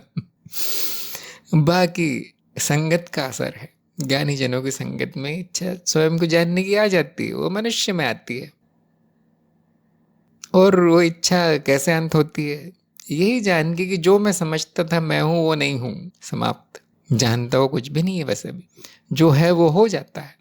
तो कभी कभी आरोपित कर दी जाती है कि क्यों ये साधक, आप तो कहते हैं कि आप अनुभव करता है, फिर आप में शायद ये इच्छा आ गई है कि स्वयं को जान लें, इसीलिए तो आप साधना करते हैं, इसीलिए तो आप सत्संग में जाते हैं, कार्यक्रम में जाते हैं। तो जो बाहर से देख रहा है वो कुछ ना कुछ आरोपित कर देता है इस प्रकार से। लेकिन साधक जानता है कि वो इच्छा किसी की नहीं है, वो आ गई, वो अब फलित हो गई, वो घटित हो गई, अब वो जानना हो गया।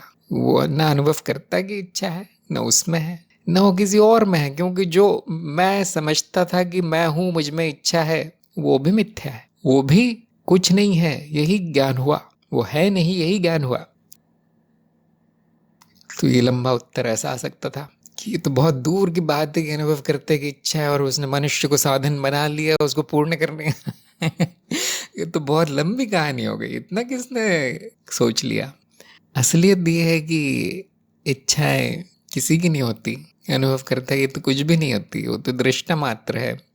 और जो होता है इच्छाएं आदि, साधना आदि, वो भी कोई नहीं करता। न किसी में ज्ञान होता है, न किसी को ज्ञान होता है, न किसी में अज्ञान होता है। इतना ही जाना जाएगा। तो सरलीकरण, सरल होते जाना ज्ञान है, शुद्ध होते जाना ज्ञान है। अगला प्रश्न था, साक्षी भाव में बुद्धि का समर्पण आवश्यक है, सही या गलत? तो इसमें भी आधे अंक मिले।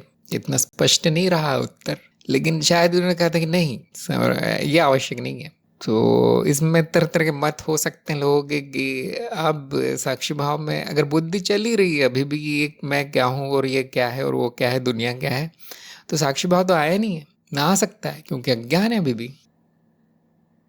ज्ञान के प्रति जो बेचैनी है बुद्धि में कि मैं ये भी नहीं जानता, मैं वो भी नहीं जानता, ये तो इसका समर्पण आवश्यक है, क्योंकि आप जान गए हैं। जो ज्ञान मिला है उसी को परखिए। जैसे जौहरी रत्नों को परखता है, वो देखता है सबको लेंस लगा के कि असली है कि नकली। अब वो ये नहीं कहते कोई मुझे रतन ला के दे दे, कोई मुझे हीरा दे दे, ये नहीं कहता। वो सामने जो है उसको परखता है। जब वो संतुष्ट होता है तो कहता है हाँ ये असली है, सोना। तो आपके सामने ज्ञान का सोना आ गया है, अब क्या भटकते हो उधर उधर, इसी को परख लो, इसका प्रमाण ले लो, और उसके बाद अपने आप बुद्धि शांत होती है। और समर्पण का अर्थ यहाँ पे क्या है, ये प्रश्न आता है। तो साक्षी भाव में आने के लिए ज्ञान चाहिए, ज्ञान के लिए बुद्धि चाहिए, ये तो जरूरी है। लेकिन यदि एक बार आ गया साक्षी भाव, आपकी साधना स्थिर हो गई, अब बार बार बुद्धि की आवश्यकता नहीं है। एक बार प्रमाण मिल गया, हो गया, संतुष्टि हो गई। एक बार वो सोना खरा है, वो हीरा असली है, जान लिया गया, उसकी कीमत जान ली गई। अब बार बार बार बार नहीं करना पड़ेगा। इसको आप कह सकते हैं बुद्धि का समर्पण है कि अब उसकी आवश्यकता नहीं रही। परंतु व्यवहारिकता में बुद्धि का प्रयोग जरूरी है। बुद्धि का एक ही प्रयोग नहीं, बहुत सारे प्रयोग है। तो समर्पण किसको कहेंगे आप, समर्पण की परिभाषा क्या करेंगे, उस पे उत्तर निर्भर है। तो व्यवहारिकता में नहीं करना समर्पण, वो समर्पण नहीं कहलाता, वो मूर्खता कहलाती है। और ज्ञान मार्ग में, हाँ, ज्ञान होने के बाद उपयोगिता नहीं है उसकी, ज्ञान मिलने के लिए अब उपयोगी नहीं, क्योंकि जान लिया गया। ये समर्पण सही समर्पण, ऐसा स्पष्ट उत्तर आना चाहिए, जो कि धीरे धीरे हो जाएगा। नए नए साधकों में थोड़ी सी उलझन होती, क्या बोलूं, तो धीरे धीरे मनन करते करते हो जाएगा। और मैंने देखा अगर आप दूसरों को समझाते हैं बैठकर, तो एक कला आ जाती है। और अगर बार बार समझाते वही वही प्रश्न आ रहे हैं सबके, तो आप उसमें पंडित हो जाते हैं। ऐसा व्यक्ति गुरु बन जाता है, फिर तो उसके सामने हर उत्तर तैयार रहता है।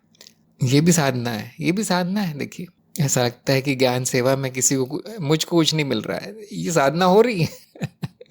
यही लाभ है उसका। कोई और साधना नहीं करनी पड़ेगी, मनन, न मनन के लिए न साक्षी भाव के लिए, आपकी सेवा ही साधना हो गई। ये ज्ञान प्रसार का एक अलग ही आयाम है कि वो आनंद तो है, पुण्य भी है, संस्कार भी पड़ जाएंगे, ऊपर से वो सबसे बड़ी चीज ये है कि वो साधना है, बहुत बड़ी साधना है, और कुछ नहीं करना पड़ेगा आपको। अगला प्रश्न था, वो क्या है जिसका अनुभव अभी हो रहा है? और ये उत्तर गलत हो गया इनका। तो मैं सत्संग में पूछना चाहता हूँ, सब लोग खामोश हैं थोड़े, कोई जानता है? वो क्या है जिसका अनुभव अभी हो रहा है? ये मत बताना कि ये मिथ्या है और ये प्रतीत हो रहा है, ये सब जानते हैं बात। मूलभूत रूप में अनुभव क्या है अभी? दीपक ने कहा अस्तित्व, बिल्कुल सही। सत्यम ने कहा शून्य अनंत संभावना है, ये भी सही है, वो अस्तित्व का ही नाम है। शून्य अनंत संभावना अस्तित्व का ही नाम है। दीपक ने कहा स्वयं अनुभव करता, ये भी सही है। तो स्वयं अनुभव करता बोल सकते हैं, अद्वैत के स्तर पे वो अनुभव करता को स्वयं का ही अनुभव हो रहा है। निशिगंधा ने कहा मेरा स्वरूप, हाँ मैं ही हूँ जिसका अनुभव हो रहा है। निशांत ने कहा मैं ही हूँ। शालिनी ने कहा मैं स्वयं, हाँ। दिवाकर ने कहा तन मात्राओं का भी अनुभव हो रहा है, लेकिन वो विज्ञान की बात है, वो तन मात्रा मैं हूँ। क्या आप ये जानते हैं अभी जो हो रहा है वो मैं हूँ? इतना सा उत्तर है इसका। फिर कभी कभी हम ये क्यों कहते हैं कि वो मैं नहीं हूँ, वो मैं नहीं हूँ? तत्व रूप नहीं है, तत्व रूप नहीं है। जो महत्वपूर्ण रूप है वो नहीं है, क्योंकि वो बदलता रहता है, आवश्यक नहीं है। तत्व अनुभव करता है, इस हिसाब से वो मैं नहीं हूँ। तो मैं की स्थिति बदलती रहती, ये रहस्य सबको जानना है। किस कभी हम कहते हैं कि मैं हूँ, कभी हम कहते हैं नहीं हूँ। इसका अर्थ है कि वो दो स्तरों पे कहा गया है, अलग अलग स्तरों पे कहा गया है। माया के स्तर पे मैं शरीर हूँ, मनोशरीर, बिल्कुल सही है। ज्ञान होने के बाद बिल्कुल आप पूरे हक से कह सकते हैं कि मैं शरीर हूँ, सारे शरीर तो मैं ही हूँ फिर, है ना। लेकिन ये भी कह सकते हैं ये वाला भी मैं हूँ। और द्वैत के स्तर पे अनुभव करता मैं हूँ, स्थिति मैं की बदल गई, क्योंकि वो बाकी जो है वो परिवर्तनशील है, नाम रूप। असली क्या है, वो असली मैं अनुभव करता हूँ। और अद्वैत के स्तर पे सब कुछ मैं ही हूँ, अनुभव भी मैं ही हूँ। ऐसा नहीं कि वो नाम रूप नहीं रह सकते, हो गया, नहीं नहीं अभी भी वो नाम रूप ही है, परंतु भेद नहीं किया जा रहा। अब मैं की स्थिति ब्रह्म पर हो गई। अब वो ज्ञानी कह सकता है कि मैं ब्रह्म हूँ। तो ज्ञान होने का अर्थ ये नहीं कि वो मैं समाप्त हो जाएगा और शरीर को मैं नहीं कहेंगे आप कभी। कोई सीमा नहीं रहती ज्ञान होने के बाद, आप जो चाहे कह सकते हैं, बशर्ते वो ज्ञान में कहा गया है, उसके पीछे ज्ञान है, आप जानते हो क्या कह रहे हैं आप, तो जो चाहे कह सकते हैं। वो ऐसा ही है कि अभिनेता कौन सी भूमिका नहीं निभा सकता, एक्टर कौन सा रोल नहीं कर सकता, सारे वो कह सकता मैं सब हूँ, परंतु पूरी तरह जानते हो कि उसमें से एक भी मैं नहीं हूँ। ये आप उपमा दे सकते हैं कि क्यों ज्ञानी हमेशा मैं की स्थिति बदलता रहता है, क्या उसको ज्ञान नहीं हुआ, नहीं वो भूमिका बदलता है, मैं नए नए रूप लेता है, बस जैसी जरूरत पड़ती है वैसा रूप हो जाता है।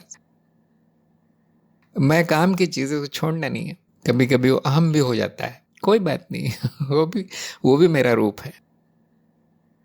हाँ, दीप्ति ने कहा अस्तित्व स्वयं का ही अनुभव ले रहा है, शालिनी सब अनुभव मेरे ही हो रहे हैं।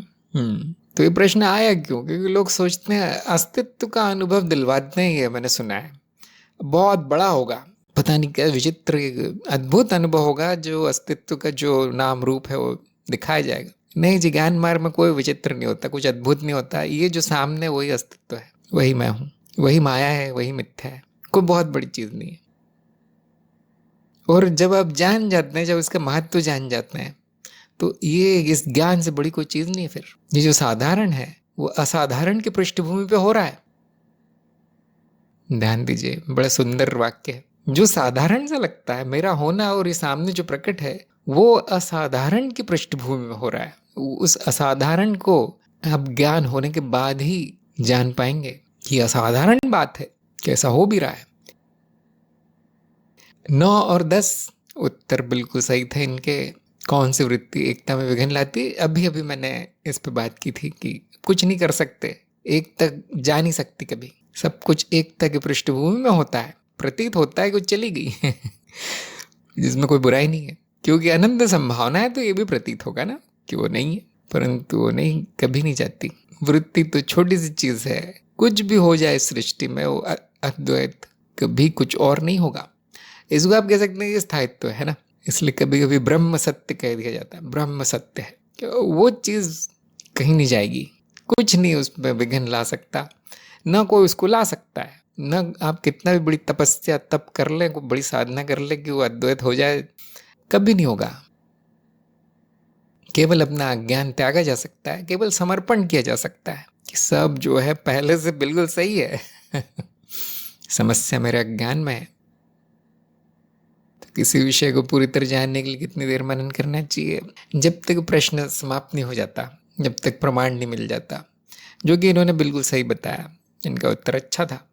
तो ये हो गया प्रश्न उत्तर। मैंने भी प्रयास किया अपनी तरफ से समझाने का थोड़ा बहुत। किसी और के प्रश्न बचे हो या इसी में कुछ जानना चाहता हो तो ज़रूर पूछिए। और सभी को मेरा सुझाव है कि हम जो परीक्षा में प्रश्न पूछते हैं, थोड़ा सा बैठकर उस पर मनन क्या कीजिए, आपको रिपोर्ट में लिखने के लिए पके पकाए प्रश्न मिल जाते हैं खास तौर से जो आपका ध्यान खींचे पूरी तरह से। शायद ऐसे प्रश्न आ जाते हैं ना कि ज्ञान मार्ग का उद्देश्य क्या है, ज्ञान क्यों होता है, शायद आपका ध्यान नहीं खींचे वो, क्योंकि बड़ा सरल हो गया, वो बच्चों का खेल हो गया आपके लिए। परंतु बड़े कुछ विशेष प्रश्न आ जाते हैं कि अस्तित्व संभावना क्यों है आदि, ऐसा जो आपका ध्यान खींच ले, उस पर मनन आप भी कीजिए। ये जो परीक्षा के प्रश्न है केवल परीक्षार्थी के लिए नहीं है, सभी के लिए बड़े काम की चीज है, सबके लिए उपयोगी है। अच्छा, दीपक का प्रश्न आ गया कि जो आत्मन को जान चुका है, जानने की क्रिया को क्यों अब भी सच मानता है, क्या ज्ञान बंधन के रूप में सदा रहेगा? अब प्रश्न ये नहीं कि मैं कौन हूं, प्रश्न ये है कि अभी भी मैं हूं, ये भावना क्यों है? और यदि यहां कोई नहीं है तो अंतिम सत्य क्यों और किसके लिए है? बहुत अच्छे प्रश्न हैं, बहुत सारे प्रश्न हैं, तो एक एक का मैं उत्तर देने का प्रयास करता हूं। कि जो आत्मन को जान चुका है वो जानने की क्रिया को क्यों अब भी सच मानता है? जैसा कि आप जानते हैं कि जानने की जो क्रिया है वो नकारात्मक है, नेति नेति। ये भुलाने की क्रिया है, जो गलत संस्कार पड़ गए थे उनको हटाने की क्रिया है। अंत में बचता कुछ नहीं है, अंत में ज्ञान नाम की कोई चीज बचती नहीं कि ये देखो ये ज्ञान है, नहीं। यही होता है, ये देखो जो भी मैंने माना था वो साफ हो गया, हट गया, चला गया, खालीपन बचता है। अब इस खालीपन को आप क्या सच कहेंगे या झूठ कहेंगे? दीपक को मैं पूछ रहा हूं, जहां कुछ नहीं बचा, क्या वो सच है या झूठ है? जानने की क्रिया नकारात्मक है, वो हटाना है। हाँ, अगर जोड़ना होता तो प्रश्न चिन्ह आ सकता था कि अभी जोड़ रहे हैं, क्या समझ के जोड़ रहे हैं? दीपक ने झूठ है लेकिन सच प्रतीत होता है। झूठ भी नहीं है, अगर कुछ बचा होता, वहां कोई क्रिया बची होती, कोई प्रक्रिया बची होती, तो हम कह सकते थे कि वो झूठ है या सच है। जानने की क्रिया अज्ञान को हटाने की क्रिया है। अगर वहां कुछ बच गया है जिसको सच माना जा रहा है तो अज्ञान बच गया है। यहाँ अज्ञान क्या है कि जानने की कोई क्रिया होती है और वो सच में होती है, और अगर वो सच नहीं हुई तो जो जाना गया है वो भी सच नहीं होगा। ये अज्ञान बच गया है।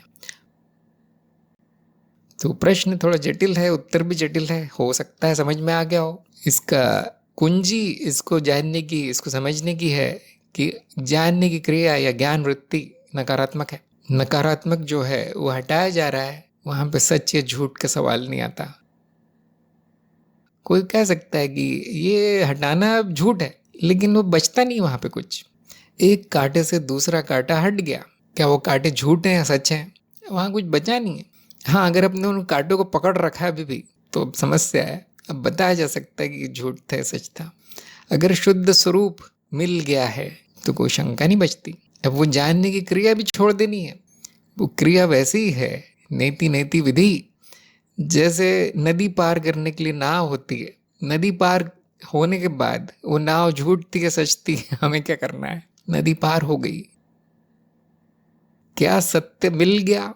क्या उससे ज्यादा सत्य हो सकता है? यदि नहीं तो वो जो भी प्रक्रिया आपने की है, जो कि प्रक्रिया नहीं है, वो तो हटाना नहीं है, तो वो गलत थी। सत्य मिल गया यदि, तो नाव की तरफ छोड़ देना है जिससे भी मिला है सत्य। अब वो संकेत जो किया गया था, वो संकेत को भी भुला देना है। तो ज्ञान मार्ग में ऐसा नहीं है कि सत्य जानने की विधि है जो सत्य है, बिल्कुल नहीं है। उपाय है, ये उपाय है जो कि पूरी तरह सपने में चलता है। और वो उपाय ऐसा ही है, कांटे से कांटे निकालने जैसा। वो दोनों कांटों को फेंकना पड़ता है। अगर आपने उपाय को पकड़ के रखा है कि ये देखिए सत्य है, तो कांटे को पकड़ के रखा फिर तो उपाय है शुद्धि का। तो क्योंकि वो कुछ बचता नहीं वहां, इसलिए उसके बारे में वो सच था झूठ था क्या था वो कहना भी ठीक नहीं है। और अगर हाँ, कोई अगर सच मान रहा है उसको कि इन्होंने जो कहा अनुभव करता सत्य वो बेकार की चीज है, वो उपाय सत्य है तो गड़बड़ है फिर। कुछ भी जानना तभी संभव है जब अज्ञान हो। अज्ञान मिथ्या है तो अब उसको हटाने का काम भी किसी न किसी प्रकार का उपाय होगा, मिथ्या ही होगा। और वो दोनों हटने के बाद जो बच गया उसको आप सत्य कह सकते हैं। और अगर मान्यता बच गई कि ये जो उपाय था ये सच्चा था, तो कोई ज्ञान नहीं हुआ फिर। हो सकता है थोड़ा सा कठिन हो ये समझना, परंतु मैंने प्रयास किया उत्तर देने का। तो दूसरा प्रश्न है, क्या ज्ञान बंधन के रूप में सदा रहेगा? अगर आप उसको बंधन मानते तो सदा रहेगा बिना ज्ञान के कोई जीवन नहीं है। लेकिन ज्ञान का अर्थ बंधन मुक्ति है। किस प्रकार की बंधन मुक्ति? अज्ञान से मुक्ति। अगर अभी भी ज्ञान मान्यताओं के रूप में है, ये चीज सत्य मानूंगा मैं, वो चीज झूठ मानूंगा, तो फिर वो बंधन ही है। सच्चा ज्ञान जो है वो बंधन मुक्ति है कि जानने का कुछ नहीं है, केवल अज्ञान का नाश होगा। जो जानने का है वो मैं स्वयं हूँ और पूरी तरह शुद्ध है, वो स्वतंत्र है। तो शायद दीपक ने अभी भी ज्ञान को किसी वस्तु या संस्कार या स्मृति में कुछ जो पड़ा है उसका वो मान लिया है, इसलिए ऐसे प्रश्न आ रहे हैं। हटाना ज्ञान है, हटा देने के बाद भी बंधन रहेगा तो फिर वो हटा क्या, फिर कुछ नहीं हटा, वो तो बांध के रखा हुआ है, उसको अभी तक पकड़ के रखा है, तो वह अज्ञान है, फिर वो ज्ञान नहीं है। ज्ञान मान्यताओं का नाश है, जो नाश हो गया वो कैसे बांधेगा, जो है नहीं वो कैसे बांधेगा, ऐसे मनन कीजिए। अब अगला प्रश्न है कि अब भी मैं हूँ ये भावना क्यों है। उसमें कोई बड़ी समस्या नहीं है, क्योंकि चित्त है तो उसमें कुछ ना कुछ भावना रहेगी, है ना। पहले जो मैं हूँ की भावना थी वो अहम पे स्थित थी कि मैं मनुष्य हूँ। अब ये भावना है कि वो मनुष्य नहीं हूँ, संपूर्णता मैं हूँ, क्योंकि वो जीवित है व्यक्ति, उसका चित्त चल रहा है, उसका मन अभी जीवंत है, तो ज्ञान किसी न किसी रूप में प्रकट होगा। वो कहता हुआ पाया जाएगा कि मैं वो नहीं हूँ जो मैं मानता था, मैं ये हूँ। ये भाषा की बात है, वो अपना अभिव्यक्ति करेगा अपने ज्ञान की। इसका अर्थ ये नहीं है कि वो उस भावना को ज्ञान मानता है, उस वाक्य को वो ज्ञान मानता है कि मैं ऐसा कहूँगा कि आज से मैं ब्रह्म हूँ, वो यही ज्ञान है, ऐसा नहीं है। वो ये जान गया है कि मुझ में क्या ज्ञान था, वो चला गया, और वो भावना इस रूप में प्रकट होती है कि अब मैं अनुभव करता हूँ, मैं अस्तित्व हूँ, संपूर्णता मैं हूँ। ये सिर्फ अभिव्यक्ति कर रहा है वो व्यक्ति। अंदर क्या है, अंदर मौन है। अब इसका एक उदाहरण आप ले सकते हैं कि एक सफ़ेद कागज़ लीजिए, उस पर एक घेरा बनाइए वृत्त काले रंग से, और अज्ञानी वो है कि ये घेरे के अंदर जो भी वो मैं हूँ, ये भावना है वहाँ पे, ये घेरे के अंदर जो है वो मैं हूँ। अब ज्ञान होता है जो कि नकारात्मक है। देखिए, वो घेरे में कुछ जोड़ा नहीं जा रहा है, वो घेरे को मिटा दिया जा रहा है। जो पेंसिल से बनाया था आपने, वो मिटा दिया उसको, अब वो घेरा नहीं रहा, कुछ जोड़ा नहीं गया वहाँ पे। मिटने के बाद वो सारा सफ़ेद कागज़ बचा, घेरे के मिटने के बाद, जिसको मैं हूँ बोलता था, वो मिट गया। अब वहाँ अभिव्यक्ति तो होगी, वो कह गए पूरा कागज़ ही मैं हूँ, मुझे धोखा हो गया था, भ्रम हो गया था कि घेरे के अंदर जो है, काल्पनिक घेरे में जो है वो मैं हूँ। अब वो दिख गया मुझे कि वो नहीं है, वो मिट गया, तो यही दिख रहा है मुझे कि संपूर्णता मैं हूँ। तो ये भावना वो कैसे व्यक्त करेगा, वो पुरानी शब्दावली उपयोग करेगा, मैं और मेरे की। नए शब्द आप ला सकते हैं ना, किसी की समझ में नहीं आएंगे। अगर किसी और को बताना है कि मैंने क्या जाना, तो वो उन्हीं पुराने शब्दों में प्रकट होगा, ये कविता के रूप में प्रकट होगा कि मैंने ये जाना कि मैं ही नहीं हूँ। समझना बहुत कठिन है किसी के लिए। इसीलिए जब वो संपूर्णता को जान लिया जाता है तो वो उन्हीं शब्दों में प्रकट होगा, जो पहले से संस्कार हैं उसी वही प्रकट होंगे, परंतु उसका अर्थ बदल जाएगा। तो अभी भी कहेगा कि मैं ये हूँ, मैं वो हूँ, परंतु उसका अर्थ पूरी तरह अलग है। तो जो अज्ञानी है, जो ऐसे ही है, कहीं से सुन लिया बस उसने कि ये लोग अपने आप को पता नहीं क्या बोलते रहते हैं, उसके मन में ये भावना आएगी जो दीपक ने लिखी है कि इसमें तो अभी भी मैं हूँ बोलता रहता है। कोई और तरीका है नहीं अभिव्यक्त करने का, या तो मौन रह जाए और फिर सामने वाले को कुछ पता नहीं चलेगा क्या हुआ, या किसी और को नहीं बता पाएगा, किसी को सिखाना चाहते हैं आप तो सिखा नहीं पाएगा। शब्द उपयोग करेगा, परंतु उसके पीछे सत्य होगा। मैं मनुष्य हूँ, इसके पीछे असत्य था। मैं संपूर्णता हूँ, मैं ब्रह्म हूँ, इसके पीछे सत्य है। शब्द वही है। और जिसको ज्ञान नहीं हुआ, जो अंधकार में है, उसको कुछ समझ में नहीं आता कि ये लोग ऐसा क्यों कहते हैं इसमें भावना तो बची है, वो बोलेंगे हाँ कोई समस्या नहीं। वो अगर वो घेरा जो बनाया था कागज पे वो बचा भी रह गया, थोड़ी हल्की छाप रह गई उसकी, कोई बात नहीं। जो घेरा मैं हूँ ये बोलने वाला पूरी तरह जानता है कि वो अब सच नहीं रहा, वो सच नहीं था, और फिर वो जो चाहे बोल सकता है। हाँ, जो ये सब नहीं जानता, जो अज्ञानी है निपट, उसकी कुछ समझ में नहीं आएगा। मुझे आशा है दीपक को तो समझ में आएगा, क्योंकि आपको आत्मज्ञान हुआ है शायद। तो समस्या मैं हूँ या नहीं हूँ ये सब बोलना या भावना नहीं है, समस्या अज्ञान है। क्या अज्ञान बचा है तो समस्या है। अब उसके अलावा कुछ और जो भी होता रहे वो कोई बहुत बड़ी समस्या नहीं है। आप ये भी बोल दीजिए कि मैं अहम हूँ, मैं मनुष्य हूँ, लेकिन अगर सत्य के प्रकाश में बोल रहे हैं, किसी काम से बोल रहे हैं, कोई समस्या नहीं है। दीपक ने कहा प्रश्न मेरे नहीं चित्त के हैं, और आपके तो प्रश्न वैसे भी नहीं हो सकते हैं। और ये चित्त में आएंगे तो कहीं बाहर से ही आएंगे। अज्ञानिक लोग ऐसे बोलते हुए पाए जाते हैं, मैंने भी बहुत लोगों को देखा है जिनको ज्ञान नहीं हुआ तरह तरह के मनगढ़ंत बातें बोलते रहते हैं, क्योंकि जिसको ज्ञान हो गया उसके प्रश्न समाप्त हो जाते हैं। उसको कोई परवाह नहीं कि वो मैं क्या है और मैं क्या नहीं बोलना है, मुझे किसको क्या दिखावा करना है मुझे समाज में कि मुझे ब्रह्म ज्ञान हो गया, अब मैं ब्रह्म हूं तो अब कुछ और बोलूंगा ही नहीं। ये सब पाखंड है, ज्ञान नहीं है ये। ज्ञान हो गया, आप जो चाहिए बोलिए, आप स्वतंत्र है, जो चाहिए भावना रखिए, आप मुक्त हैं। हाँ ये नहीं समझेगा वो नहीं समझेगा, वो हमारा सिरदर्द नहीं है। समझने वाले समझ गए, बाकी जो ना समझे वो हमारा सिरदर्द नहीं है। अगर आपका चित्त ये प्रश्न कर रहा है तो अज्ञान बचा है उसमें, नहीं तो प्रश्न आते के साथ समाप्त हो जाता। वही अगर वो ज्ञान युक्त चित्त होता तो वो कहता भावना तो मिथ्या है, अब वो कुछ भी बोलती रहे, मिथ्या तो कुछ ना कुछ प्रकट होगी किसी न किसी रूप में, तो मेरा क्या जाता है, ऐसा ऐसा भाव आता। हाँ मैं तो और बोलूंगा कि मैं ये हूं मैं वो हूं, खेल है देखिए ये तो। अरे नहीं नहीं लोग क्या कहेंगे, तुम ऐसा भी मत बोलो, मैं शरीर हूं तो बोलो ही मत, लेकिन कुछ और भी मत बोलो। तो ये तो बहुत बड़ा ज्ञान है, वो तो अभी तो बंधन में है। लोग क्या कहेंगे इस बंधन में, ज्ञानी स्वतंत्र है, वो जो चाहे बोलता है। क्योंकि पीछे ज्ञान है, और जो दूसरा ज्ञानी है वो पूरी तरह समझता है कि क्या बोला गया है, वो भी हंसता है। इनका एक और प्रश्न है कि यदि कोई है नहीं तो अंतिम सत्य क्यों और किसके लिए है। अंतिम सत्य होना मात्र है, जानना नहीं, कुछ लिखना नहीं, कुछ बोलना नहीं, कुछ भावना नहीं। अंतिम सत्य होना है, और न वो किसी कारण से है न किसी के लिए है। अंतिम सत्य अनुभव करता है जिसका न कारण है न वो किसी व्यक्ति के लिए। हो सकता समझ में आ गया हो। दीपक ने कहा ये साक्षी भाव में प्रश्न आते हैं, तो साक्षी भाव कमजोर है अभी, नहीं तो नहीं आते।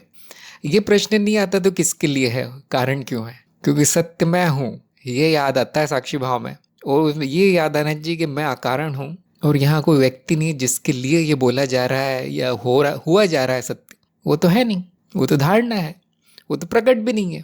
प्रकट तो मनो शरीर और वृत्तियां मात्र है, कोशिकाओं का समूह प्रकट है, क्या उसके लिए ज्ञान है। समस्या है बहुत बड़ी, मतलब साक्षी भाव नहीं है। ये प्रश्न अज्ञान से आ रहे हैं, साक्षी भाव से नहीं। और ये प्रश्न आपके चित्त के नहीं है। देखिए ये पुराना अज्ञान जमा है जो आ रहा है, तो बहुत अच्छी बात है कि आ रहा है, सामने आ रहा है और उसके उत्तर मिल रहे हैं आपको। अगली बार जब भी चित्त में कोई प्रश्न आ जाए, अपने अप्रोक्ष अनुभव में देखिए, शब्दों के परे देखिए, भावों के परे। मैं न कोई विचार हूं, न शब्द हूं, न भावना हूं, इसीलिए मैं कोई भी विचार, कोई भी शब्द और कोई भी भावना में अभिव्यक्त हो सकता हूं। ये विचार कब आएगा आपके मन में, क्योंकि मैं स्वतंत्र हूं, मुक्त हूं, इसीलिए मैं जो चाहे बंधन ले सकता हूं, क्योंकि वो प्रतीति होते हैं।